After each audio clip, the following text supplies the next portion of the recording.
Do you feel that sort of sense of history and occasion with this fight? They're billing this fight as the £10 million fight, the biggest fight since Bruno and Lewis back in 1993 in Cardiff. Oh, definitely, I feel the history. And just me and David pathway, the way we've been so connected back in the day and how we fell out, and then now how he's the champion and I'm getting a shot at his title. It's definitely history. History making. And it's definitely something I'm going to take advantage of. How are you going to beat him? How do you become the WBA heavyweight champion of the world? Because in the press conference you were talking about your left hand, and how are you going to knock him out? Right, it's no secret that I've got a big left hand. It's no secret, and it's no secret that David Haye hasn't got a good chin. So I think 1 + 1 = 2. You put my left hand on his chin, the outcome is going to be Audley Harrison, new heavyweight champion of the world. I think David's confident that he can slip and dive and duck and dive, and he can be able to get rid of me with his power.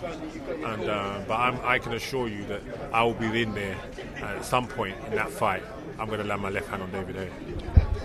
Do you sense complacency in David? Because there's all the talk about him taking on one of the Klitschko's, and perhaps he might fall into that complacency trap and see you as a bit of a plan B? Nah, I think David Haye is talking like that, but I know he's going to be training like a crazy man, because he knows it's my destiny, and he knows I'm coming in there to take his belt off him. So he's going to try and do everything he can to keep his belt.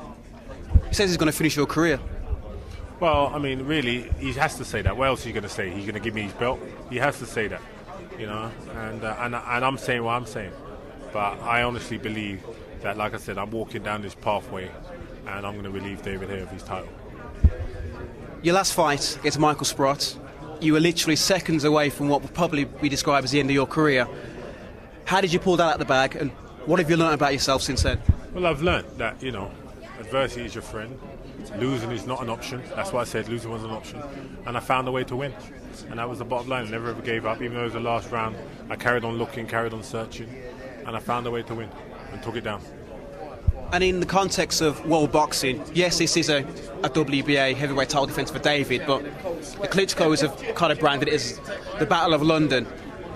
In world terms, where do you see this fight? How big is it? This fight is as big as the other fights that happened in the world. Samuel Peter is fighting Vladimir, who cares? I've beaten Samuel in the amateurs. Shannon Briggs is coming back from being off for 2 years. He hasn't fought nobody. So this fight is just as big as the other fight.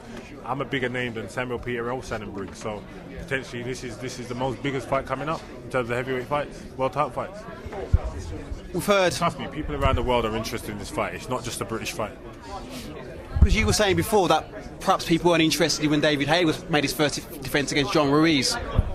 Oh, no, I didn't say that. The last time I spoke to you, you probably were slightly dismissive of that defence, saying a bigger fight would be yourself. Well, I mean, in terms of the world boxing, I mean, Ruiz is kind of like, he's been off the radar for a little while. That wasn't looked at. Nobody thought he was going to give David any trouble. I think a lot of people will think that, shit, if Audley lands his left hand, he can give David some trouble. We've heard from you in the past, lots of phrases from you. Yes, we can. This is your journey. This is your destiny. Do you truly believe on November the 13th that you will be the WBA champion of the world? Yeah, 100%, no doubt. It's my destiny, it's my pathway. I've had my trials and tribulations, but it's not by accident that I'm still here, and I'm going to finish my journey with a belt.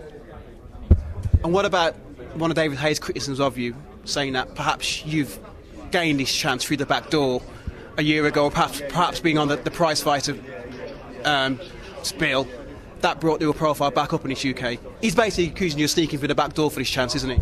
Nobody cares. Nobody cares. When I take his belt off him, who's going to care? That's the bottom line. Nobody cares. Whether I did or not, it doesn't matter.